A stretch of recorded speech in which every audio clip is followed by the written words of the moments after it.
Welcome, everyone, and welcome to another edition of the Cerebral Smack Talk live on YouTube.com.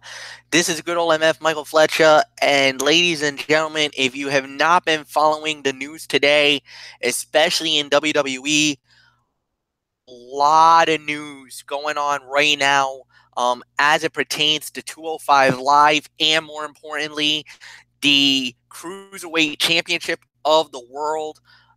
Many of you may not know is that earlier this afternoon around 2 p.m., the wrestling forum, our offices here in East Providence was absolutely abuzz. News had broken out that WWE had released Enzo Amore literally 24 hours after they announced him being suspended by WWE as it pertains to an incident that goes back in October in Arizona where a female has accused Enzo Amore and a couple of accomplices of sexual misconduct, almost to the point of statutory rape. Now, Enzo has gone on Twitter and has denied all allegations of this happening. However, WWE did not hesitate and let Enzo go. Thus, we got the belt vacant. As we know, and this is being announced as of right now, Daniel Bryan is to talk about it during 205 Live. So, Anthony, Didi, keep your ears peeled. If any news breaks about the cruiserweight, I got the news. you got the news about the cruiserweight title? I certainly do. All right. You know what? Let's talk. I want to break that news right now. If you got it, Anthony, drop it. All right. Yes, indeed.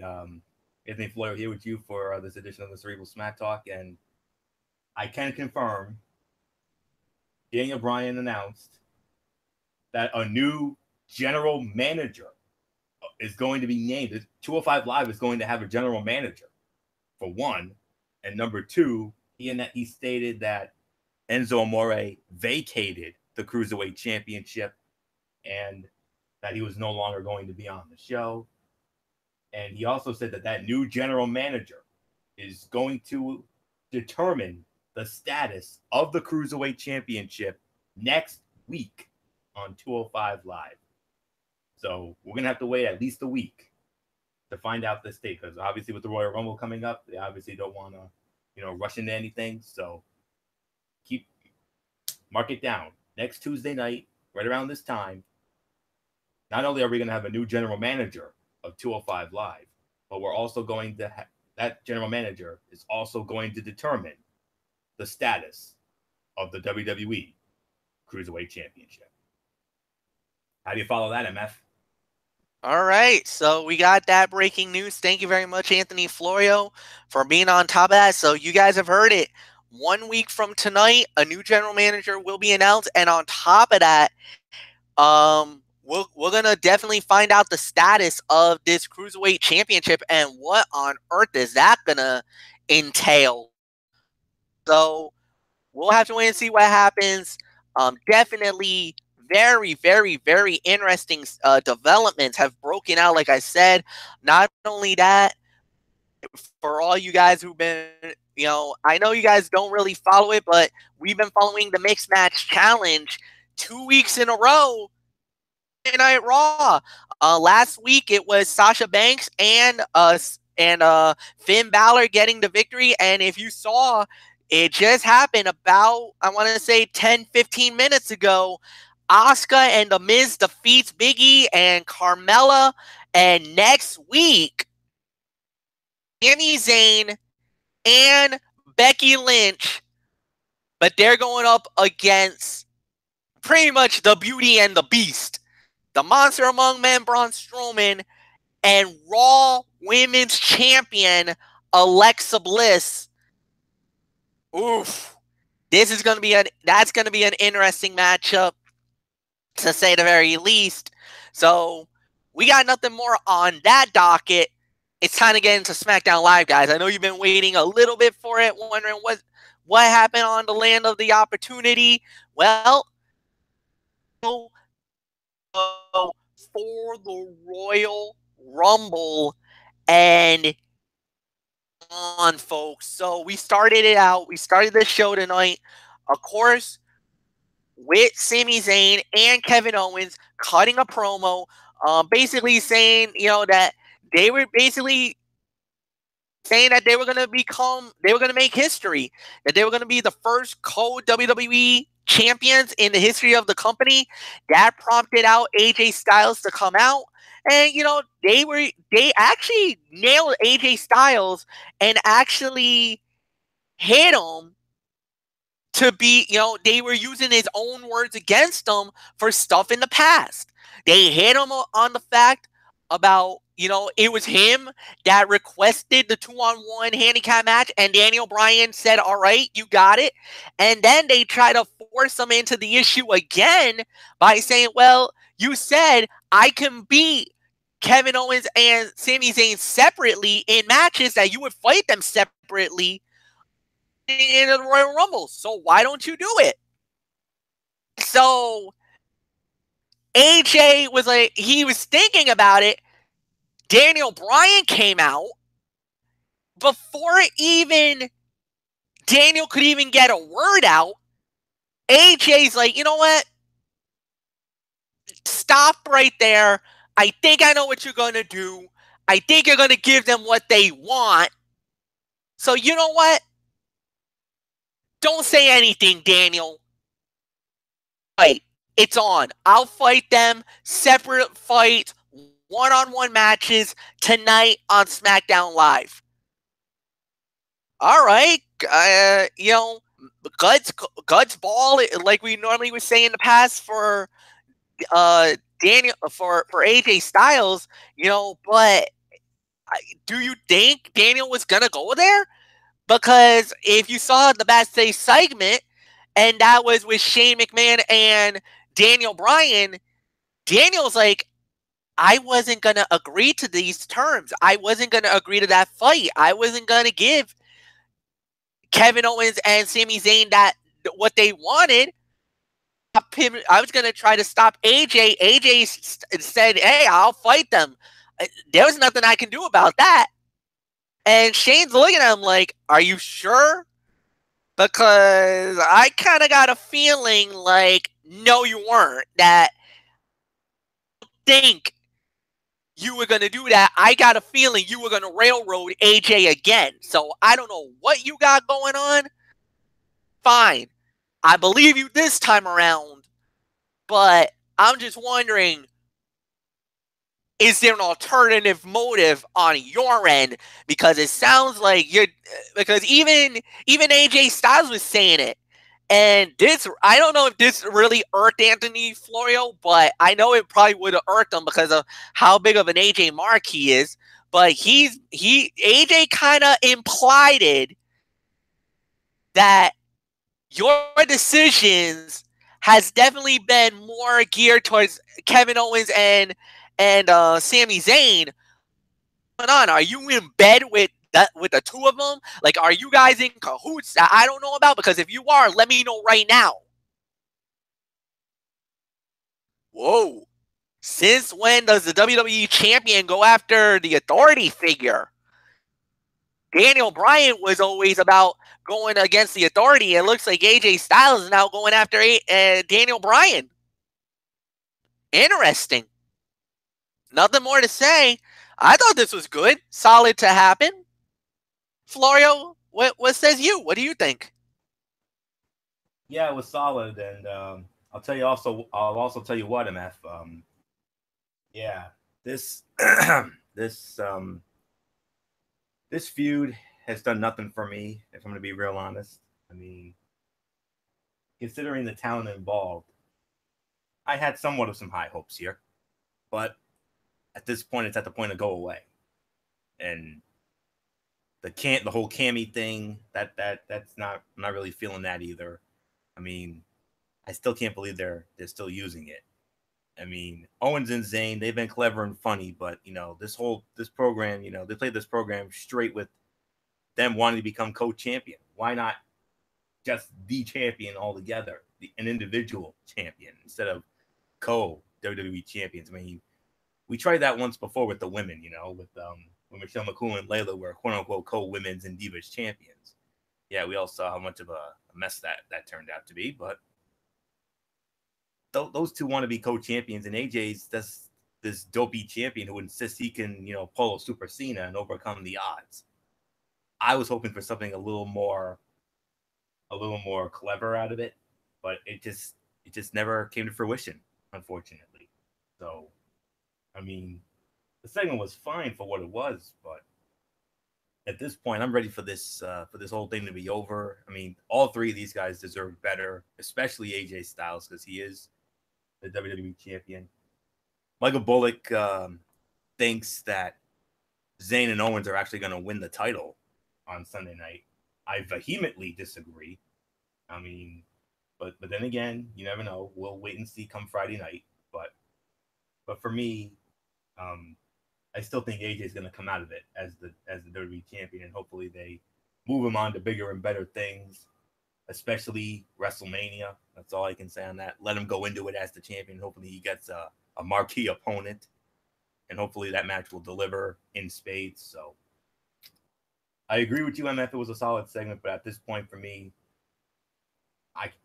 this program is at the point to go away. So that's all I can really say on that. So, and it also plays into the whole Daniel Bryan, Shane O'Mac situation, that little power struggle, which is still bewildering me. So nothing more to say. So, Didi Whitson playing hurt tonight once again. I give you all the credit in the world for your warrior spirit, but let's get your quick thought on this opening segment. Yeah, it was a good segment to begin with, but I look at it this way. If Kevin Owens and Sami Zayn does win this match, who's to say that Owens isn't going to once again screw Zayn, and that this is just all a ploy for Owens to get a title again? I mean, there's one possibility to this whole scenario, but me personally, I'm hoping AJ pulls it off. So, but yeah, it was a solid segment. But yeah, I'm too go home on it as well, because I'm kind of getting tired of the Commissioner GM fight using the title with these three guys. So not much more I'm going to say. So go on. All right, and the next thing that we had was a one-on-one fight with two men that's going to be battling it out for the SmackDown Tag Team Championship this Sunday night in Intercontinental Rules 2 out of 3 falls for the titles. It was Chad Gable versus Jey Uso, and the winner of the bout in 8 minutes and 44 seconds, Chad Gable gets the victory, and it was a clean win. It was a clean victory. The Rolling German for the 1, 2, 3. Anthony Floyer, you lead off. 3 stars. Very good match. Second best fight of the night for me. I mean, this had everything. I mean, it had some great action throughout. We got a tope suicida, courtesy of Jey Uso, which you know how much I love that. And I got to tell you, Chad Gable has improved leaps and bounds over the last year or so. I mean, ever since they put him with Shelton Benjamin after, splitting him and Jason Jordan up, he's come a long way. I mean, he has gotten so much better, and I have such high hopes for Gable and Benjamin. And you know what? I'm going to give you all a little spoiler alert. I'm not going to wait until Friday night. I'm going to give it to you right here and now. Chad Gable and Shelton Benjamin, they are going to win the belts. That's all I'm going to say. I'm calling new champions here. I think Chad Gable and Shelton Benjamin are ready. I think they're more than capable of running the SmackDown Tag Team division. And if you do that, we can definitely, get some good feuds out of it. Maybe we can get an extended program with the Usos, obviously. Who knows? Maybe them against the New Day down the line, or maybe even Rusev Day. You never know. So, or maybe some new tag teams could come up. I mean, you never know, but we probably won't. We'll probably have to wait until after WrestleMania for that. So, but Gable and Benjamin are ready. I mean, pairing Gable and Benjamin, I mean, I was a little iffy at first, but seeing how it's all played out, I've very much been impressed, and I got a great feeling this is going to be a show stealer at the Royal Rumble. I mean, I know it's all about the Rumble matches and the Universal Triple Threat and whatnot, but there's one match that I think could be the sleeper fight of the night. You're looking at it right here. Don't be surprised if it goes all 3 falls. And if it does go all 3 falls, I think Gable and Benjamin are going to walk out with the belts. They're ready. Usos have had a nice run. They've held it since Hell in a Cell. I think it's about time we spread the wealth and give another team a chance, and a team I'm very, very high on. So nothing more to say here. A solid 3 stars, second best fight of the night for me. And Sunday night at the Rumble, Gable and Benjamin are going to win the belts. Edie Woodson, how about it? I'll agree. That's about all I'm going to say on it.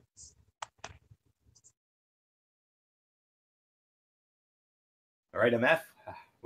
How do you feel about that? Do you agree with my little theory there? No, I think your theory definitely has a lot of merit. I think you definitely got something here that's definitely looking pretty strong. I think we all can agree that Gable and Benjamin are legitimate threats to the SmackDown Tag Team titles. I just don't know if they're going to be the ones to walk away with the gold. I mean, would it be nice to see them win the titles? Absolutely. I just don't know, because I've heard a few tag teams on their way up. So that's why I'm kind of a little bit on a, I hope it does happen, but we'll wait and see. But we'll wait and see. So definitely some great things coming out on that end. So now we're gonna give it up. It's time for the women's match. However, I'm gonna throw cutaway here. It was Naomi versus Liv Morgan. Naomi wins the match at 3 minutes and 11 seconds. However, what happened next basically was, well, we had a major brouhaha. Basically, the Riot Squad hits the ring. Then it was followed by Becky Lynch. She hit the ring, and Natalya. And basically, a mini Royal Rumble broke out. And believe it or not, the last woman standing in the center of the ring was, I believe, it was actually Naomi. Naomi was the last one. And if you saw, Becky Lynch tried to eliminate Naomi and try to throw her out. And you're like, wait a minute. What on earth? This is pretty interesting to see. So, not only that, but then Charlotte Flair comes out, cuts a promo saying how she loves the fearlessness, and it doesn't matter that wins the Royal Rumble, that good luck to everybody, and especially the winner, because the chances are is that whoever wins the Women's Royal Rumble, they might have to face Charlotte Flair. So I think this is, I understand when they initially announced the Women's Royal Rumble, we were very excited for it. But if you looked at the way that they've been hyping it, of course it's a little bit of a lack. They haven't really done a lot, especially on Raw or SmackDown. Like last night on Raw, you had that little mini Royal Rumble thing, and Asuka was the last person standing. Tonight, the women on SmackDown kind of had their own version of it.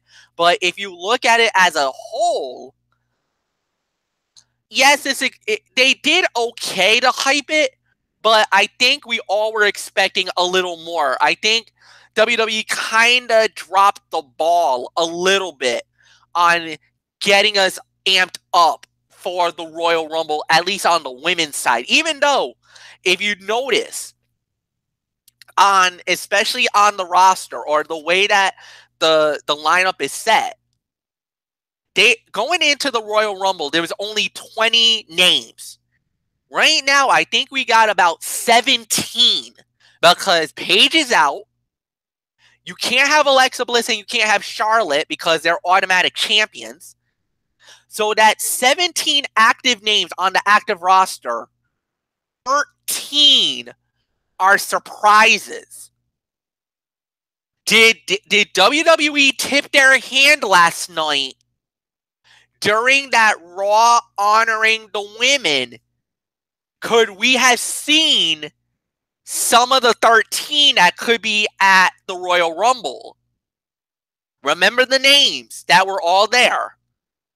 Eliminate Maryse. Eliminate Maria Kanellis because they're both pregnant. But there were the Bellas. There was Jacqueline Moore. There was Terry Reynolds. There was Kelly Kelly. There was Trish Stratus. I already confirmed Trish is in. Now I've heard rumors that the Bellas are in. That's 20 if that's true. That means there's 10 more. Where are they coming from? And who are they? I guess we'll find out on Sunday night. But Dee was in. If you want to talk about it as a whole, go right ahead. If you don't, you can toss it right to Florio. I'm not really going to say much about the match. But, you know, the Women's Royal Rumble, you know, it is shaping up to be pretty interesting with the way they've got it all lined up. In those last 10 that you're mentioning, maybe some of them are NXT that's coming up. You know, could it be some of the ones that didn't show up last night or was not invited to show up last night? You know, there's no telling. But or whether they're just somebody that's not even associated with WWE they're going to throw in there. I mean, we had Ronda Rousey that was batted around for a while too. I don't know if that was confirmed or not. Because right now my brain is not completely here. But hey, you know, the segment in a whole was good because it's storyline building. Yeah, they're not doing much with building it because this is the first, and you know, you really don't know how to build the first with what you got. But I mean, they're doing it. I think they're doing a pretty good job, at least trying. And you know, they may keep those 12 or 10 or however many is left a secret until the Royal Rumble. You know, even with the guys, they always keep a few that are a secret that we never know who's going to pop in. So we'll just have to wait and see what happens with that. So Florio, I'm tossing it to you. Okay, what am I talking about here? Just my thoughts going into the women's match, or what am I talking about here, Matt?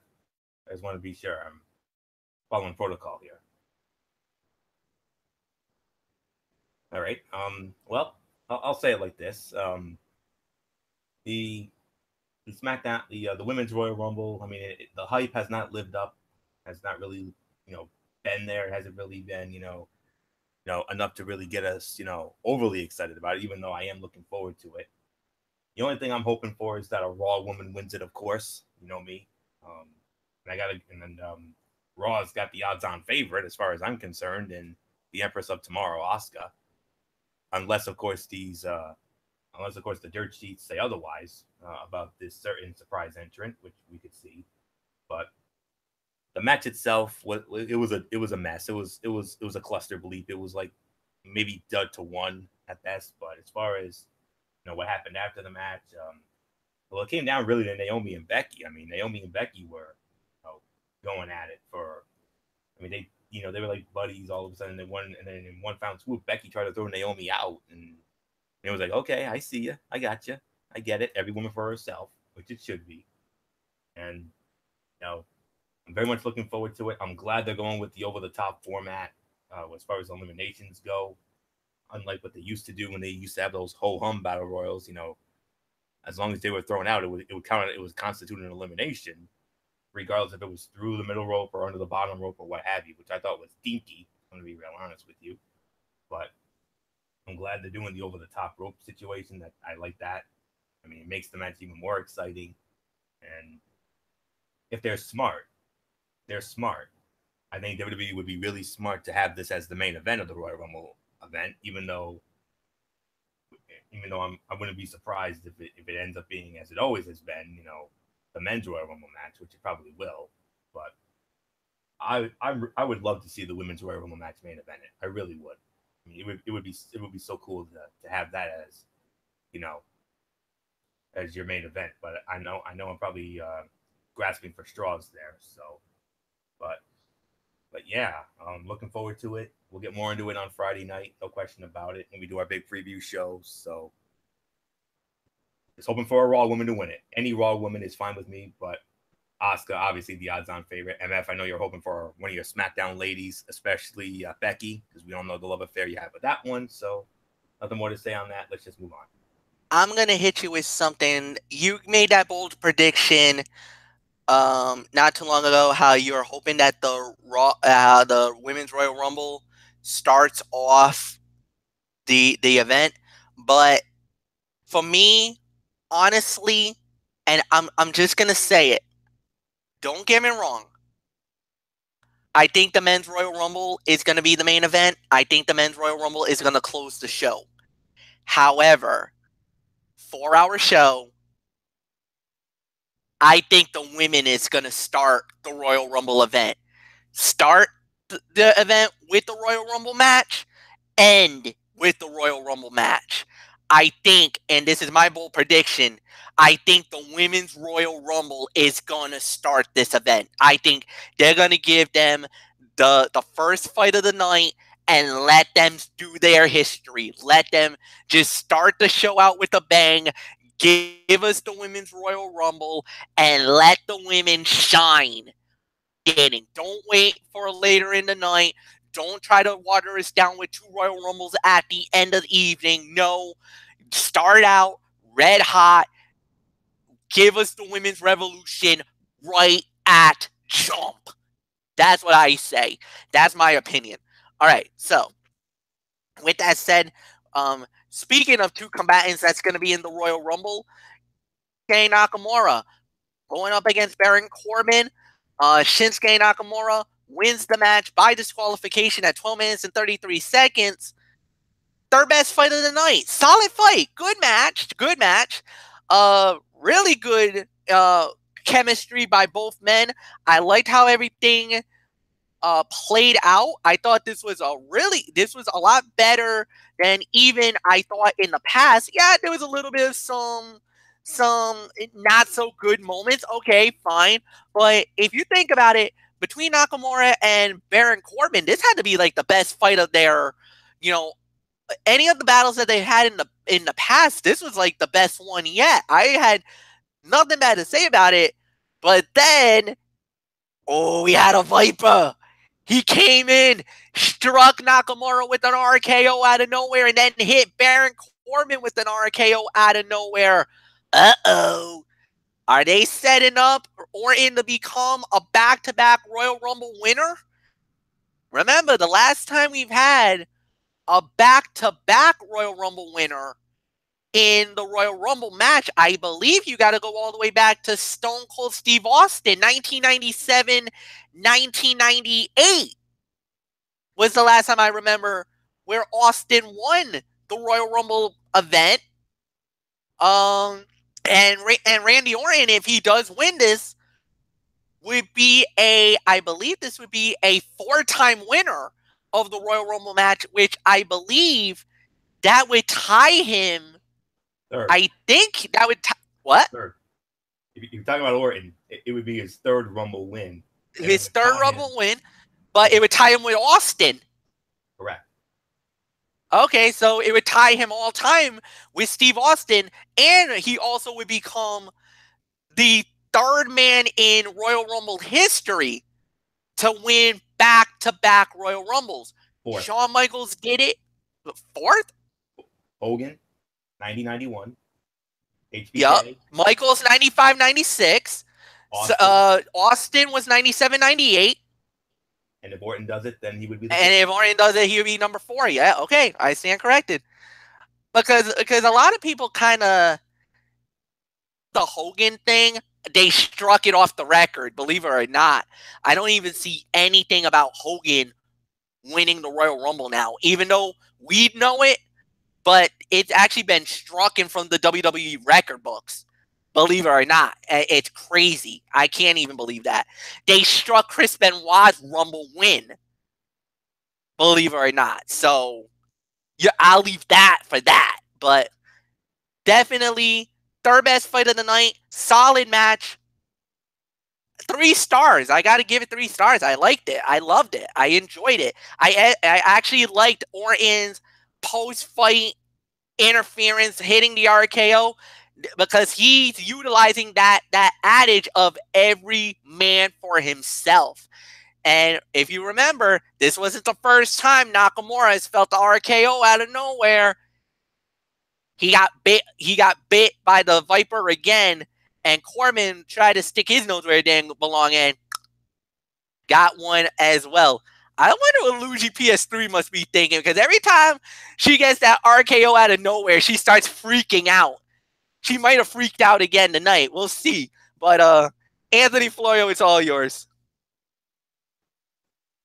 Well, I'll tell you, MF. I gotta make a correction to one of the matches. I'm gonna put the Benjamin and Gable match as the third best fight of the night, and I'm gonna call this second best fight of the night.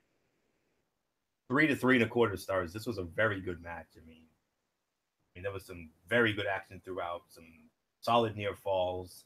Some good hope spots there. I mean, that spot at the end was just amazing. I mean, Nakamura getting ready for the Kinshasa. I was kind of hoping he would have hit it so we could have heard Corey Graves go nuts with it. But then Randy Orton with one of the most sickest RKOs out of nowhere. I mean, you can definitely put that on the list of sickest RKOs out of nowhere that he's ever hit. I mean, I watching it on my end, I rewound back. I would say I rewound it back to look at it a good 4 to 5 times during the first commercial break after that. I mean, because that's how enthralled I was with that. I mean, like, I gotta see that again. I'm like, whoa, man alive. I mean, I wonder what MF is thinking right now. I'm sure MF's probably losing his mind right now. I mean, if you were doing the commentary on that, I would have had you do your vintage wow RKO out of nowhere, and then we could have had a little moment with that, like we always do. But man alive, I mean, Orton's standing tall, but I got a feeling I think Booking 101 is gonna rear here because Randy Orton, according to the dirt sheets, I have not heard of any plans for Randy Orton to win the Royal Rumble match. I mean, he just won it last year. I mean, if he was to win it again, I think the internet would have a field day with it, not in a good way, because they always hope for a fresher talent to win it. Because over the last few years, we've been seeing guys win it for the second time. I mean, Cena in 2013, Batista. Oh, we all know how much heat he got for that one in 2014. The most recent first-time winner was Roman in 2015, and he got nuclear heat. And then, of course, the last two, you had Hunter, you had Trips win the Rumble and the title, and then you had Orton winning it last year, and the rest is history there. So, if he is to win it, he would be the fourth man in our knowledge that, regardless of what WWE or what the WWE brass has to say, Orton would be the fourth man to do it. Hogan did it in 90 and 91. Shawn Michaels did it in 95 and 96. Oh, by the way, in 95, he did it from the number 1 position. And then from there, you had Stone Cold in 97 and 98. So if Orton were to do it, it would be a major, it would be kudos to him. But don't get your hopes up, Orton fans, especially you, MF. You being the biggest Orton mark there is. Don't get your hopes up. He's not winning the Royal Rumble again this year. But that's not to say he's not going to have, big plans going into WrestleMania. I'm sure he'll have a somewhat of a high profile bout at WrestleMania 34. But you got your moment last year, him winning the Rumble, and then him winning the title from Bray Wyatt, which still baffles me. I mean, they should have given Wyatt a run with it, but that's a story for another day. But, it is what it is. So, second best fight of the night for me, 3 to 3.25 stars. But like I said, don't get your hopes up, Viper fans. He ain't winning this Rumble. I'll let you know who I think is going to win on Friday night. What do you say to that, Dee Woodson? I'll agree 3 to 3.5 stars, but I'm not going to say too much more because I've barely got a voice. So let's go on. All right. So after that, this was it. Well, before then, we had a. Before we got to the main event of the evening, we had one other fight that went down, which was Jinder Mahal and Rusev Day versus the New Day and the United States champion Bobby Roode. Bobby Roode and the New Day wins the match at 4 minutes and 55 seconds. And I gotta say it. Okay. Eves, you are a madman. You absolutely. Did somebody piss in your coffee or something? Because you went ballistic at the beginning. You really went in on the New Day. I couldn't believe it. Anthony Florio, what got into Corey Graves? Did somebody piss in this coffee or something? Because he was really sour, more than usual. He was almost like you. Well, it was because the New Day was, Big E of the New Day was peltering him with pancakes. And, he's been very vocal about the whole New Day pancake thing. I mean, well, Byron Saxton's been eating it up. And he actually had a pancake in his hand. He's like, I can't believe they did this to me. And, and talking about the Mixed Match Challenge, because, because the Mixed Match Challenge was obviously following Smackdown Live. He works it with Michael Cole and Beth Phoenix. And he's like, I got to deal with these clowns. I got to deal with Big E and these clowns again. And then he just slammed down the pancake. And Saxton was like, how dare you do that to the pancake? Like, somebody better call the DC Metro Police. I mean, I'm telling you, Corey Graves is the modern day Jesse Ventura. That's all there is to it. I'm surprised he didn't throw the word atrocity in there. So is that all you wanted me to get into, MF? I mean, do I have to get into the match here or what? Do you want to call cutout? I'll call it. And we'll get right into. It pretty much all was right. one. I mean, all right. It was only. And we'll get right into the main event. It was only about 4:55. I mean, it didn't really have much substance to it. I mean, it was. Right. Yeah, you had your little split screen commercial break, but it was only like 1 star. It was only like a 1 star. And New Day. I'm surprised you didn't mention this, MF. All 3 members of New Day have thrown their hats into the ring for the Royal Rumble match. Yes, they did. And all 6 men are obviously going to be in the bout. So NA to a 1 star dud, whatever. Okay. Main event of the evening. This was that 2-for-1 deal that AJ Styles was going to get himself into. First off, he fought against Kevin Owens. Beat Kevin Owens at 1 minute 39 seconds. That's a throwaway. That was a give out.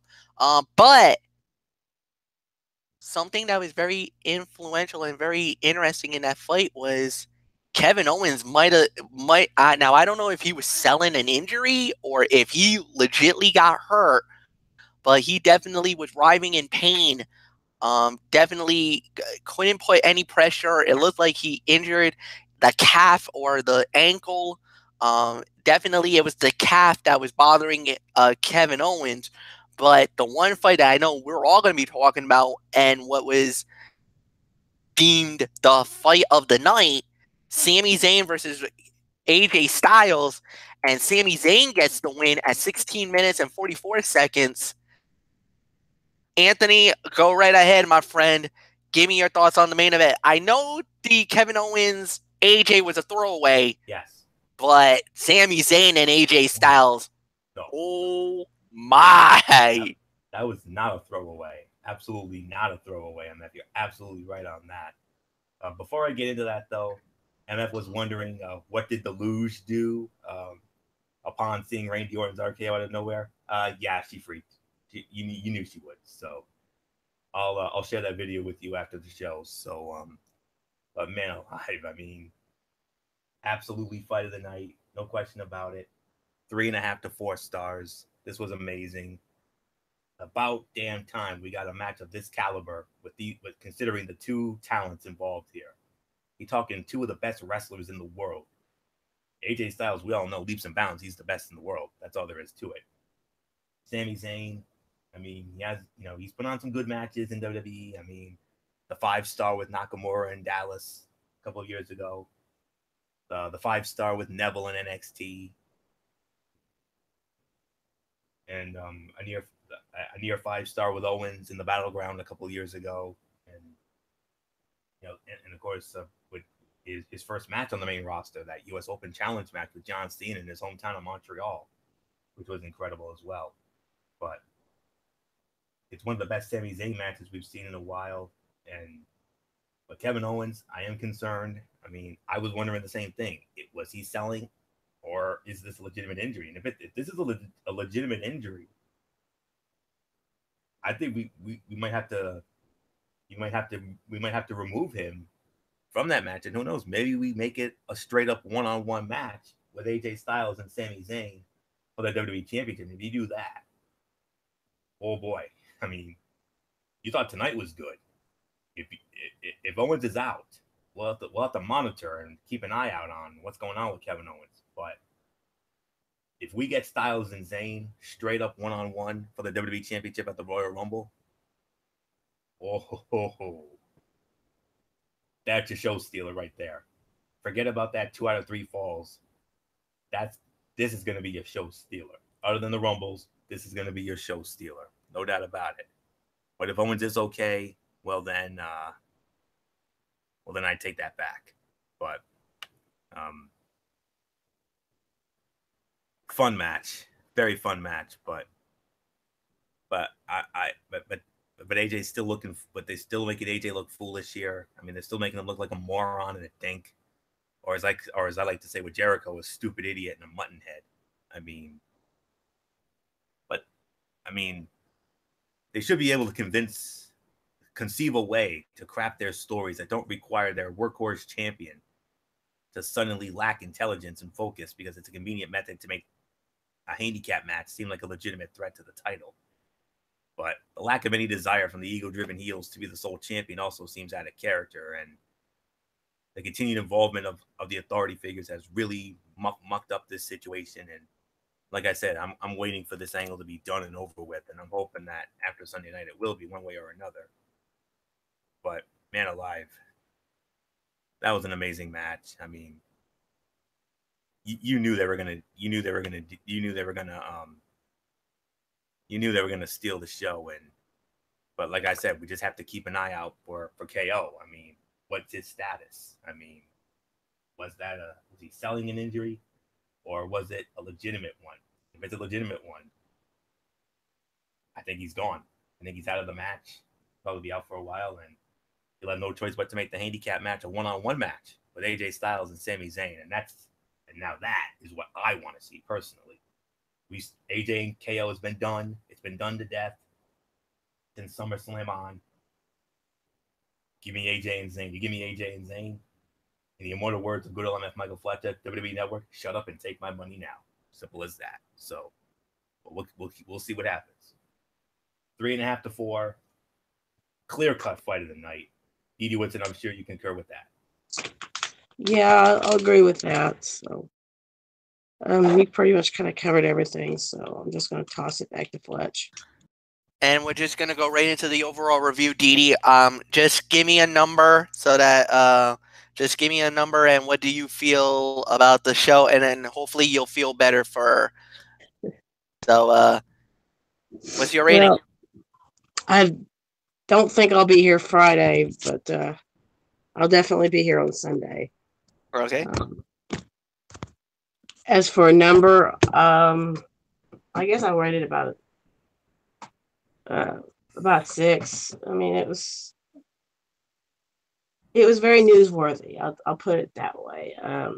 Yeah, there's a couple last like I said, I can't talk. Lackluster matches, but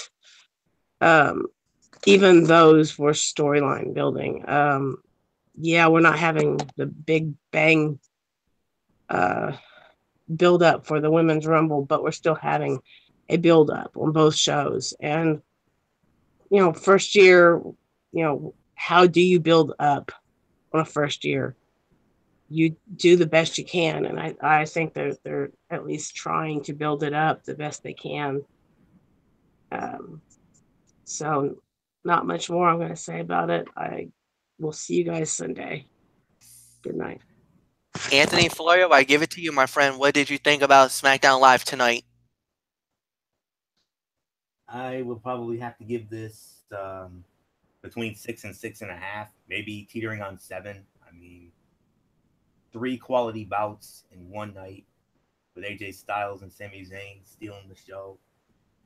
Shinsuke Nakamura and Baron Corbin, second best fight of the night, and then rounding out the top 3, Chad Gable and Shelton Benjamin. The women's match was a mess. That 6-man was a mess, and the opening segment was fine for what it was. And you know what? I'm gonna make it between 6.5 and 7. I think that's the best way I can go. And this was a solid go home show for the Royal Rumble. Definitely, the SmackDown side of things looks pretty good. If I'm gonna be real honest here, and it pains me to say this, I think the SmackDown side of the card actually looks more appealing than the Raw side. I mean, as far as Raw is concerned, you got the Bar challenging Seth Rollins and Jason Jordan for the Raw Tag Team Championship, and you've also got that triple threat match for the Universal Championship, which nobody's really excited about, but see what happens. Brock Lesnar, Braun Strowman, and Kane. You got those 2 matches. Cruiserweight things obviously off the table now, considering what happened to Enzo. So, and the Royal Rumble matches are both split P, so they're both they're both joint efforts. Raw and SmackDown represented, so pulling for Raw in both of those matches, of course. But I got a feeling for Raw, someone from Raw will win one, and I think someone from SmackDown Live will win one. I mean, I would love to see both Rumble matches go the way of Raw, of course. Whereas I know MF is feeling the same way about SmackDown Live, winning both. But we'll wait and see. So, but SmackDown Live, you got that 2 out of 3 falls bout with the Usos and Gable and Benjamin. But the WWE Championship just took a turn. Like I said, we got to monitor what's going on with KO. KO is fine, and that handicap match doesn't really excite me whatsoever. But if KO is out, that's a legitimate injury, and it ends up being just AJ and Sami one-on-one. We got a modified classic on our hands. It could be the best WWE title match. Well, since, of course, we saw what AJ and Cena did last year. And you also have to compare it to another one of the great title matches in Rumble history, Kurt Angle and Chris Benoit. So from a technical wrestling standpoint. So, but we'll get more into that Friday night. So 6.5 to 7. I think that's the best I can go. If I underscored it or overscored it, I don't care. It's my story. I'm sticking to it. So MF, how do you agree with my rating or what? 7 out of 10. I know, I agree with that. 7 out of 10. I thought this was definitely a very good show. With everything that handled going into the Royal Rumble, they did a great job handling the business that they needed to handle. I got nothing bad to say. I think you really hit the nail on the head. So, ladies and gentlemen, for the first time, for the first time in a long time, it's time for the Tony's Take here on the Cerebral Smack Talk. So, Florio front and center, my friend. Yeah, hit us up with the Tony's Take. What happened on 205 Live? What happened on Impact Wrestling? Well, I'll tell you, MF. Last week on 205 Live, we had Grand Metalik squaring off against TJP, and Grand Metalik won the bout in 5 minutes and 17 seconds. Despite it only being a 5-minute match, I gave it 3 stars. I mean, it was a short but good match with a crowd that was actually invested in making noise and both playing well off of last week's bout. I mean, they worked very well together, and TJP loses again and rushed to the back, angry and PO'd that he's now lost twice to the man who he beat to win the Cruiserweight Classic. Because remember, those two battled in the final match, and it was TJP who won it all. So,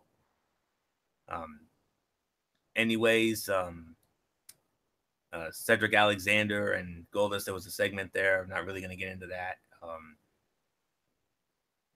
This was what do we have here? This was, I believe, I think this was a 3-on-1 handicap match. Goldust against Drew Gulak, Tony Nese, and Ariya Daivari. And Goldust actually won the match because with help from Cedric Alexander. Or it might have been a 3-on-2 handicap match. So, oh yeah, no, it was a 3-on-1. Okay. But Goldust won it. 3 minutes, 57 seconds, 2 stars. Okay little match with Goldust working hard and looking like he's having fun. His relationship with Cedric is kind of odd, but it works in an odd couple kind of way. 6.25 out of 10 for that show. It was a solid show in its shortened format. TJP and Mitalik was good. The Gallagher promo was good. And the overall closing stuff with Alexander, Goldust, and the Zoe Train was okay. Solid, but nothing really must see. And I'll tell you what happened on tonight's show. Give me until Monday night for that one. I'll get back to you all Monday night on Ridiculously Raw when we get back to normal here. So that's all I can say on that. And of course, you know, the big story. Daniel Bryan announced that we will not only have a new general manager of the show, but we're also going to have that general manager address how the Cruiserweight Championship will be handled. So tune in next week.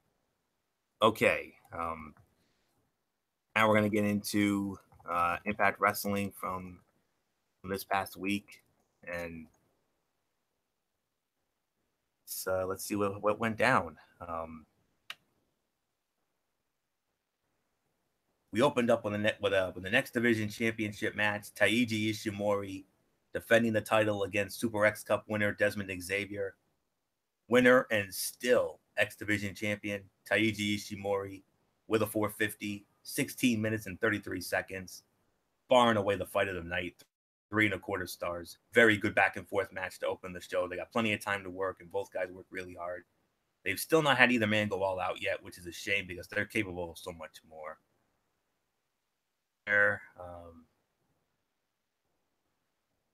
You know, and after about 40 minutes, all they did was show video packages and the whole 9 yards, and that's really going to affect the rating, by the way. Chandler Park against Congo Kong. Congo Kong wins in 1 minute and 46. Dud, squash, nothing to see here. And then they showed a video, a triple threat match for the Global Championship. Eli Drake, Alberto El Patron, and Johnny Impact. This was actually taped in December at a Border City wrestling event in Michigan. And the fight actually ended in a no contest, believe it or not. And it was likely for the best that they didn't air the full match. I mean, I like that they air matches from other locations, but honestly, it was some second-rate, low-rent BS. And it was announced that next week, as part of their Genesis event, Eli Drake, Alberto El Patron, and Johnny Impact will meet again. Only this time, it will be inside 6 sides of steel. Whoa, Nelly. That's all I can say there. Knockouts action. Rosemary against Casey Spinelli. Rosemary wins the match. 3.5 minutes. 1.5 stars. It wasn't horrible, but it was badly rushed and never really clicked for me, even though I'm very high on Spinelli. That's all I can say on that. And then after the match, MF, Hania the Huntress came out and attacked Rosemary after the match. And if you haven't seen this young lady, or as we say, baby girl, if you haven't seen this baby girl known as Hania the Huntress, there's nothing for me to say except, MF, have I got a baby girl for you, my man. Ooh, wait till you see this beauty. Ooh, she is something. That's all I can say on that. I thought about you last week. I mean, we used to pretend like we were doing Impact commentary, you know, with me as, you know, the babyface play-by-play guy and you as the heel commentator. And one look into that baby girl's exotic eyes and you'd be, ooh, gurring all over the place. So we'll get into that after the show. Trust me, we will. Definitely something to keep an eye on there. And then we didn't get to see this match on television because they deemed this match too hot for TV, so they aired it on the Twitch site. Barbed Wire Massacre. OVE, Sami Callihan, Jake and Dave Crist going up against LAX, Santana and Ortiz, and Homicide. LAX wins it in about 17 minutes. Second best fight. It was 3 stars. It was an overall good match. They worked hard and certainly took some risks, which I respect. But I felt it was far from great and suffered from the company overhyping it. The promotion was good in building excitement, but all the too violent for TV stuff was just salesmanship, as there wasn't much of anything too over the top, minus maybe the skewers to the head spot. I commend the company for trying something different, working with Twitch and reportedly airing their WrestleMania weekend show on there as well. Hopefully they can monetize it and create a new revenue stream. Overall, I would call it good, and if it's the end, a solid blow-off to the feud. I can only give this show a 4 out of 10. I'm sorry. It started off with a very good X Division title match that I strongly recommend you check out. And then they had over 40 minutes of video packages, and that's what killed the rating, losing the momentum that they had and making for a really uneven show layout. From there, it was promo videos, some setup for bouts for next week, and 2-0 matches. The highly hyped Barbed Wire Massacre was good, but not exactly must-see or worth sticking around all that time to catch. 2 good matches in 2.5 hours, a bunch of filler, and some solid hype for next week left us as an overall poor show in my view. And thankfully, next week, the Genesis show looks to have some serious possibilities of delivering. I mean, we're going to get into that right now. What can we expect come this special edition of Impact Wrestling, which is the Genesis show? So, without any further ado, let's take a look. We're going to have another aired match from Pro Wrestling Noah in Japan, Taiji Ishimori defending the X Division Championship against Andrew Everett. Impact Grand Championship on the line, Ethan Carter III defending against the #1 contender, Matt Sydal. And it's not under Impact Grand Championship rules. No judges, no rounds. This is going to be a straight-up wrestling match. Laurel Van Ness to defend the Knockouts Championship against Ali. Moose goes one-on-one with Bobby Lashley. And in the main event, 6 sides of steel for the Impact Global Championship. Eli Drake, Johnny Impact, Alberto El Patron. And that all goes down this Thursday night. Pop Television, 8 Eastern. Check your time and check your check your local listings for the time and channel in your area. So definitely looking forward to seeing how that all goes down on Thursday. I mean, looks like that show's got some potential to me. So there's really nothing more for me to say. So, MF, if you're ready, let's get to your Mikey's mindset. I understand you've got some news from RWA. Oh yes, I do. Basically, what we had was RWA had this special event called Screw This Weather. Now, okay. Originally, this was supposed to have been the Night of Appreciation, which was supposed to be basically the night that they were going to honor Frank Champion. Frank Champion is retiring from professional wrestling. And this was going to be his night where they were going to honor him, celebrate him, and the whole 9 yards. Well, what happened next was basically, it was basically an unbelievable night. And they were like, you know what? We can't do the show. We got almost a whole bunch of snow that came down that week. And we got the brutal cold temperatures. So they're like, you know what? We're just gonna cancel. We're gonna cancel the show. We'll move it to February. The week of the Super Bowl is gonna be the Night of Appreciation. And the RWA had this special show called Bleep This Weather 2018. Apropos, basically, I'm going as PG as I can because this show is not PG at all. I'm just saying. So, we started it out with Pumpalicious versus the Irish Warrior and Christopher Sterling in a tag team match.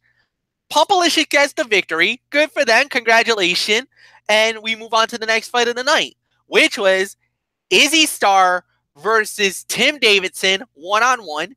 Izzy Star gets the victory. Nice little match for him. Congratulations to Izzy Star. Up the ladder he goes. Next fight of the night we got is former hype champion Judge Logan Chambers going one-on-one with the beautiful suplex sweetheart herself, Asana. The winner of the bout, all rise for the judge. Judge Logan Chambers gets the victory. However, my good friend of mine, Corey Lanier, who basically was the one that got all the results for the event, and he actually says, and I quote, that Asana really earned her stripes in this match. Very impressed is what he said. So, you know, nothing more to say. Very impressive performance. Congratulations to Judge Logan Chambers.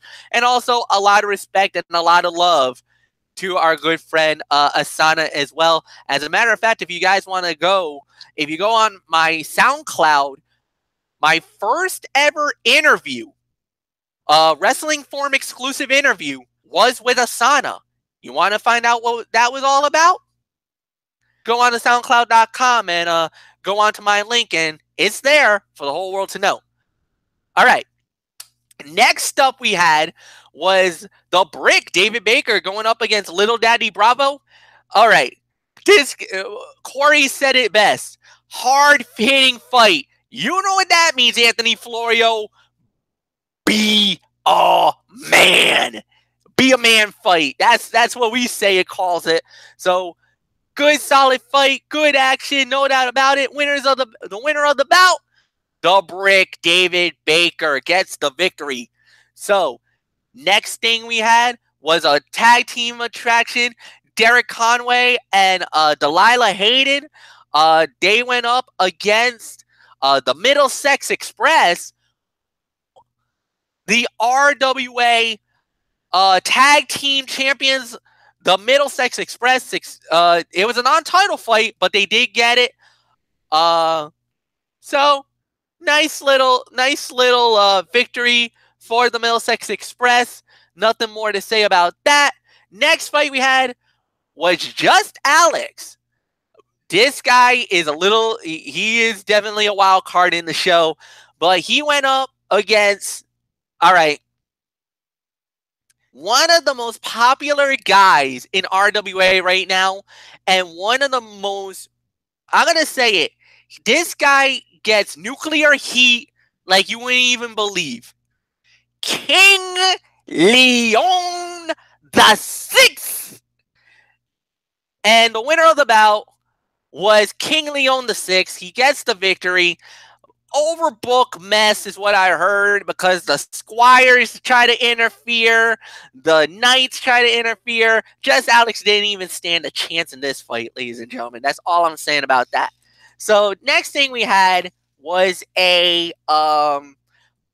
basically a match, and this fight was, oh my god. Okay. So it was Jason Devine, Ricky Medeiros, who made his return during the Thanksgiving Throwdown, and Big Daddy T Phoenix going up against the Foundation. Members, Nick Marchand, the captain or the leader, Jimmy Hansen, and they actually got a mystery partner. Now, we did not know who that was until the night it happened, and oh my god, what a bomb. Former RWA Triple Crown champion, the Mind Eraser, Mike Grassa, is back. The lunatic, the brother who spends his days in Butler Hospital in the 3rd floor where all the loony bin, up in the loony bin, he got out, he broke free. I don't know how on earth he did it. He got out of Butler Hospital, got to the RWA arena in Pawtucket, and caused mayhem in that fight. He caused a whole bunch of trouble for all of us, and God help us all now in RWA. So, the winners of that fight was Ricky Medeiros, T. Phoenix, and Jason Devine. Nothing more to say. The next thing we had was a special promo segment during the show with Jammin' Jack Connor. Jack Connor basically came out and he basically said 2017 was a horrible year for him. He had a rough year. Came very close to winning the Thanksgiving Throwdown that would have given him the opportunity at the Triple Crown Championship at Perseverance in March. Failed. Had one more chance at the Christmas Chaos to get another shot at the number one contendership. Failed. Does not win it. So now he basically is like, you know what? I need to reinvent myself. So he's like, I gotta step it up, and I gotta do something different. So he's dropping the Jammin' Jack Connor bit, and he just wants to be known as Jack Connor. He said he's gonna fight his way to the top, and who knows what this year will hold for him. Jack, from the bottom of my heart, legit, I wish you the best of luck, my friend. I am rooting for you. The next thing we had was the RWA Hype title on the line. Kellen Thomas, the Riot, puts the title on the line against AJ Phoenix, the winner of the bout, and still the RWA Hype champion. Kellen Thomas, the Riot, wins the match. And I'm going to say it, my friend Corey once again says AJ Phoenix is the future. He gave it his all in the match, only to lose at the end, but the future is still very bright for this young man. And let me tell you guys, I've seen AJ Phoenix in the ring plenty of times in the past. This guy is the real deal. He's very young, very raw, but let me tell you, he is definitely rising and getting better. Day after day after day, he's going to be a legitimate threat in the very near future. I'm going to say it. I believe he will be a future champion sometime down the line. Next thing we had was a pick your poison match. Basically, Mike Montero and Chris Cruz both got a chance to name opponents for each other. And Mike Montero's choice for Chris Cruz's opponent was Sean Leiter. Sean Leiter, good match, solid fight, no doubt about it. Chris Cruz wins the match, and good for him. So then, the final fight of the night, the main event of the evening, RWA Triple Crown Champion, the Ace, Mike Montero, puts the RWA Triple Crown Championship on the line against the insane Dick Lane. However, there was a little twist to this.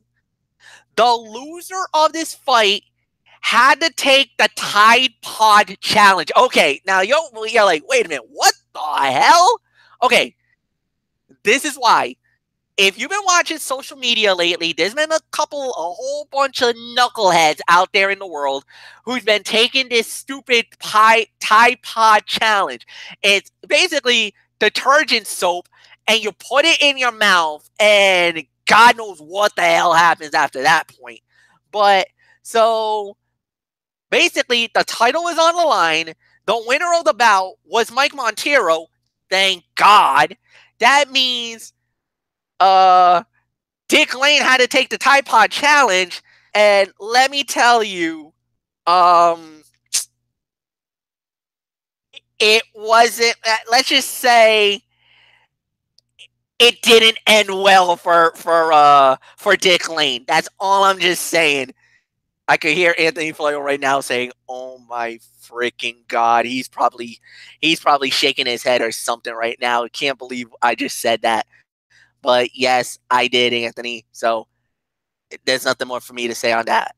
All right, coming up, guys. Like I said, the next event that RWA is gonna do is.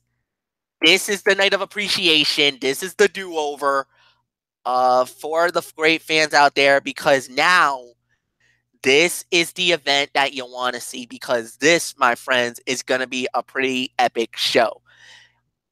Friday night, February 3rd, like I said, the night before, basically, it's a week after the Rumble, the night before the Super Bowl. It is going to be the RWA Night of Appreciation. This is the event that we're going to honor, and we're going to basically tip our caps to our good friend, Mr. Frank Champion, as he officially retires from the RWA, and from wrestling altogether. 2 matches have already been announced for this show. The first match we're going to have is the Ace, Mike Montero and Chris Cruz, the Stacked Deck. They are going to team up, and they are going to go up against the Middlesex Express in a special attraction, but it's non-title. The RWA Tag Team Championship will not be on the line. This is not on the line. So that is that.